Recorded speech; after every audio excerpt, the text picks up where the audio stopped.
नमस्कार। आज है जनवरी की 8 तारीख, दिन है रविवार। अब आप पंकज प्रियदर्शी से बिहार का समाचार सुनिए। पहले मुख्य समाचार। कड़ाके की ठंड के बीच बिहार में जाति आधारित गणना का पहला चरण शनिवार को शुरू हुआ।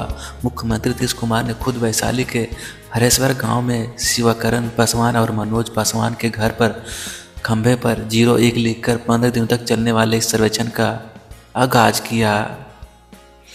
बर्फीली पछुआ हवा की तेजी से राज्य भर में ठंड और बढ़ी। पटना, गया व मुजफ्फरपुर समेत 8 शहरों में शनिवार को शिमला से भी अधिक ठंड रिकॉर्ड की गई। राजधानी पटना के पास फुलवारी शरीफ में सोशल मीडिया पर गजवा-ए-हिंद ग्रुप बनाकर देशद्रोही गतिविधि चलाने के मामले में एएनआई ने लगातार दूसरी चार्जशीट दायर की। अब समाचार विस्तार से।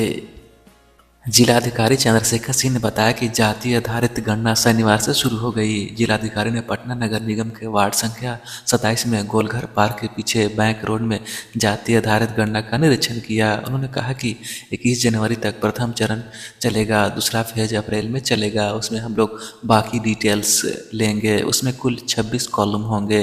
सामाजिक, आर्थिक और जाति की जानकारी हम लोग सेकेंड फेज में लेंगे। प्रत्येक गणना ब्लॉक में जितने घर हैं उनकी नंबरिंग करेंगे और परिवार की संख्या, मकान की संख्या, परिवार के मुखिया का नाम एवं परिवार के सदस्यों की संख्या पूछी जाएगी। अपार्टमेंट को एक भवन माना जाएगा, उसके अंदर अलग अलग फ्लैट को अलग अलग मकान माना जाएगा। उन्होंने कहा कि पटना जिले में लगभग 20 लाख परिवार हैं। कुल 45 चार्ज और 23 प्रखंड हैं। बाकी सभी हमारे नगर निकाय हैं। 12,696 प्रणायक लगाए गए हैं। 2,000 से ज़्यादा सुपरवाइजर हैं। एक गणना ब्लॉक में औसतन 150 मकान एवं 700 की आबादी है। शहरी क्षेत्र में कुछ अधिक मकान हो सकते हैं। गणना क्षेत्र के प्रत्येक भवन एवं मकान, चाहे वह पूर्ण आवासीय हो, आंशिक आवासीय हो या गैर आवासीय हो, का भ्रमण गणना कर्मियों द्वारा किया जाना अनिवार्य है। बिहार के वैसे निवासी जो किसी कारणवश राज्य या देश से अस्थायी प्रवास की स्थिति में हैं, उनकी भी गणना की जाएगी। सभी गणना कर्मी अपने अपने गणना ब्लॉक में हर घर में जाएंगे। उनके डेटा की एंट्री कराकर फर्स्ट फेज में सैनिटाइज लगाएंगे। प्रखंड के वरीय प्रभारी पदाधिकारी तथा नोडल पदाधिकारी क्षेत्रों का भ्रमण कर रहे हैं। वे स्वयं इस पर लगातार नजर रखे हुए हैं एवं नियमित तौर पर अनुसरण कर रहे हैं। जिलाधिकारी ने शनिवार को जूम के माध्यम से जाति आधारित गणना 2022 के प्रथम चरण के पहले दिन की प्रगति की समीक्षा की। शनिवार को सभी 45 चार्ज में विविध कार्य प्रारंभ हो गया एवं लगभग 40,000 परिवारों की गणना की गई। जिलाधिकारी चंद्रशेखर ने सभी चार्ज पदाधिकारी एवं अनुमंडल पदाधिकारियों को गणना कार्य में कर्तव्य से अनुपस्थित कर्मियों को बारे में प्रतिवेदन समर्पित करने का निर्देश दिया। राजधानी समेत पूरे बिहार पिछले 10-12 दिनों से जारी भीषण ठंड शनिवार को भी बरकरार रही।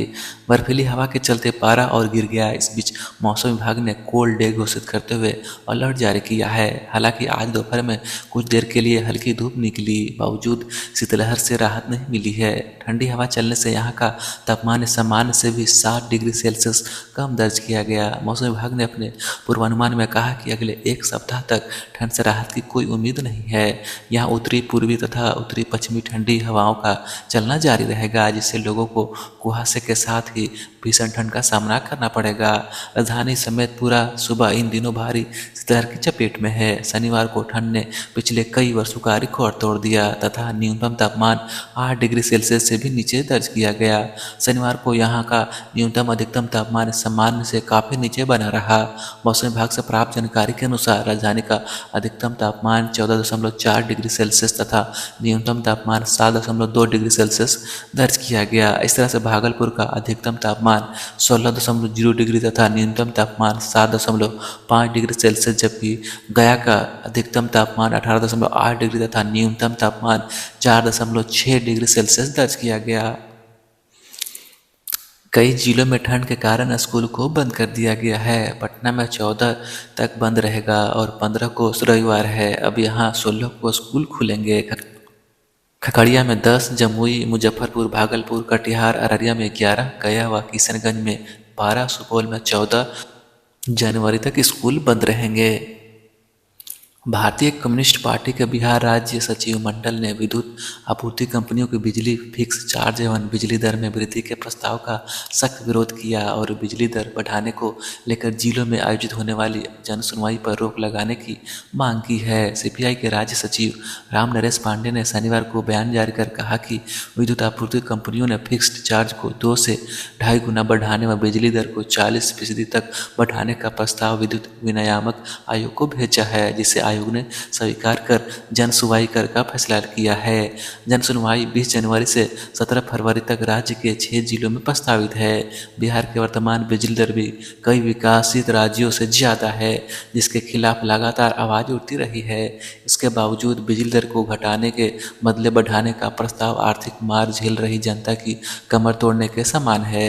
उद्योग विहीन एक पिछड़ा राज्य में, जिसके बारे में भारत सरकार की नीति आयोग भी कहती है कि यहाँ 52% लोग गरीबी रेखा से नीचे हैं, वहाँ विद्युत आपूर्ति कंपनियों के प्रस्ताव के विद्युत विनियामक आयोग ने स्वीकार कैसे कर लिया। सीपीआई वर्तमान में बिजली दर में किसी भी वृद्धि के प्रस्ताव का सख्त विरोध करती है। सीपीआई राज्य सचिव ने कहा कि जनता पहले से ही महंगाई से त्रस्त है, बिजली की कीमत में बढ़ोतरी से और महंगाई बढ़ेगी। उद्योग धंधे से लेकर छोटे छोटे कुटीर उद्योग भी इस पर असर पड़ेगा, जो बिजली से ही चलते हैं। राजधानी पटना के पास फुलवारीशरीफ में सोशल मीडिया पर गजवा हिंद ग्रुप बनाकर देशद्रोही गतिविधि चलाने के मामले में एएनआई ने लगातार दूसरी चार्जशीट दायर की है। दूसरी चार्जशीट में 4 नामजद अभियुक्त बनाए गए हैं। इसमें पटना के बिहटा के पास राघोपुर गांव का अब्दुल कयूम अंसारी, फुलवारीशरीफ के नया टोला निवासी मोहम्मद जलालुद्दीन खान, दरभंगा के लोहरिया सराय थाना क्षेत्र के नीम चौक उर्दू बाजार निवासी नरुद्दीन जांगी और फुलवारीशरीफ के अलबा कॉलोनी का अरमान मलिक उर्फ इम्तियाज अनवर शामिल हैं। इन सभी पर देशद्रोही गतिविधियों की धाराओं के तहत मुकदमा दर्ज किया गया है। साथ ही चार्जशीट में आईपीसी की धारा 121, 122 समेत अन्य संगीन धाराएं लगाई गई हैं। इससे पहले 6 दिसंबर को एएनआई ने इस मामले में पहली चार्जशीट दायर की थी, जिसके मुख्य आरोपी में मरगूब अहमद दानिश के खिलाफ आरोप गठित किया गया था। मरगूब भी फुलवारी का ही रहने वाला है।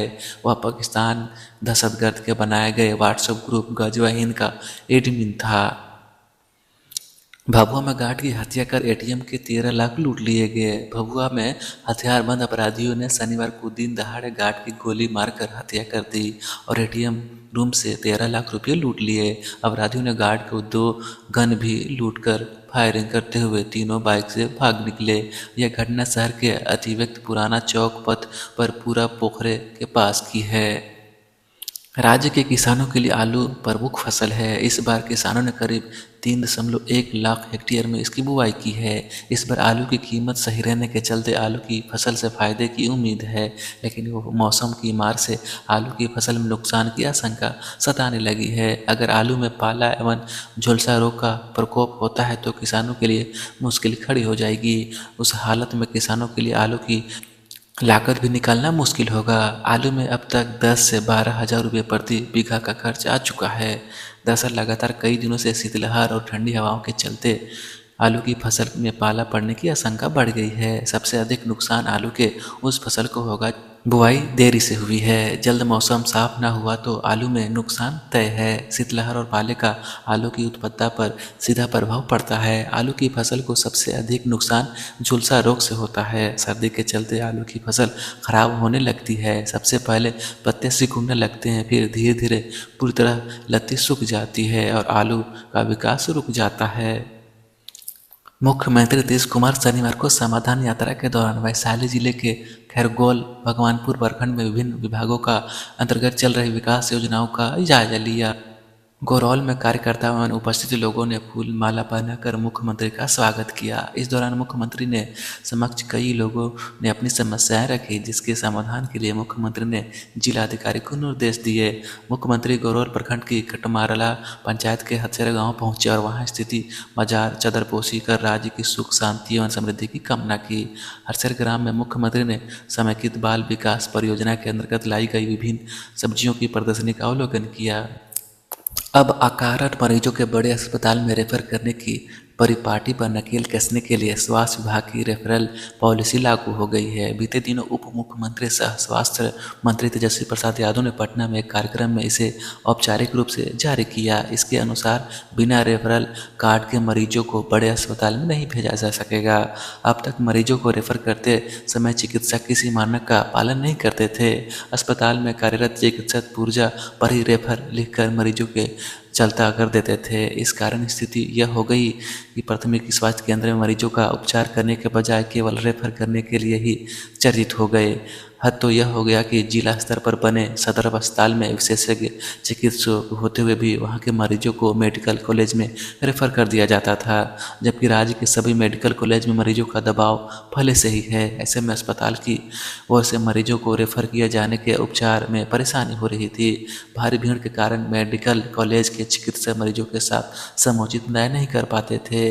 एक चिकित्सक एक दिन में दर्जनों मरीजों को ओपीडी में देखते हैं। इस स्थिति से उबरने के लिए ही विभाग ने रेफरल पॉलिसी बनाई है। इसमें हर बीमारियों के लिए मानक तय किया गया है। किस बीमारी में किस हद तक मरीजों का उपचार निकाय के अस्पताल में होगा, इसका प्रावधान किया गया है। इसके साथ ही मरीजों को रेफरल करने के लिए विभाग ने एक रेफरल कार्ड भी तैयार किया है। इसमें मरीजों से संबंधित पूरी जानकारी और रेफरल करने के ठोस कारणों का भी बताना होगा। ऐसा नहीं करने वाले चिकित्सकों पर कार्रवाई की जाएगी। बिहार में 20 नए उद्योग को 50.90 एकड़ भूमि का आवंटन किया गया। उद्योग विभाग के प्रोजेक्ट क्लियरेंस कमेटी की बैठक में इन उद्योगों को भूमि आवंटित करने का निर्णय लिया गया। उद्योग विभाग प्रधान सचिव संदीप मोटरे की अध्यक्षता में यह बैठक आयोजित की गई। विभाग के तहत संचालित Bihar industrial area development authority BIADA के अधिकारियों के सूत्रों ने बताया कि इन सभी 20 औद्योगिक इकाइयों के माध्यम से राज्य में करीब 141 करोड़ रुपये का अधिक का निवेश होगा। बियाडा के सूत्रों ने बताया कि भूमि आवंटन की अनुशंसा के बाद 20 नए औद्योगिक इकाइयों की स्थापना के तहत राज्य में टेक्सटाइल, एग्रेल, इलेक्ट्रॉनिक्स, मैन्युफैक्चरिंग, खाद्य प्रसंस्करण एवं अन्य क्षेत्रों से जुड़े उद्योग स्थापित किए जाएंगे। इनके माध्यम से स्थानीय स्तर पर प्रत्यक्ष व अप्रत्यक्ष रूप से नए अवसरों का सृजन होगा। बिहार में जीविका दीदियों के कार्यों और स्मार्ट प्रीपेड मीटर योजना के केंद्र सरकार ने सराहा है। प्रधानमंत्री नरेंद्र मोदी में दिल्ली में हुई बैठक में सभी राज्यों के मुख्य सचिव और संबंधित विभागों के अधिकारियों ने भाग लिया। बैठक के दौरान बिहार के उक्त दोनों योजनाओं की प्रस्तुति दी गई। बिहार के मुख्य सचिव आमिर सुबहानी के अलावा ग्रामीण विकास और ऊर्जा विभाग के अधिकारी बैठक में शामिल हुए। मुख्य सचिव ने इस संबंध में बताया कि बिहार के कार्यों की सराहना की गई। केंद्रीय कैबिनेट सचिव और नीति आयोग के सीईओ ने बिहार को इन उपलब्धियों के लिए बधाई भी दी है। मुख्य सचिव ने कहा कि जीविका के कार्यों का प्रस्तुतिकरण में विस्तार से दिखाया गया और बताया गया। जीविका दीदियों की रसोई, कृषि यंत्र, बैंक इत्यादि की जानकारी बैठक में दी गई। जीविका दीदी द्वारा राज्य में 33 कंपनियां चलाई जा रही है। वहीं बिहार के हर घर में प्रीपेड स्मार्ट मीटर लगाने का भी कार्य किया जा रहा है। इसी के साथ ही समाचार का यह बुलेटिन समाप्त होता है। नमस्कार।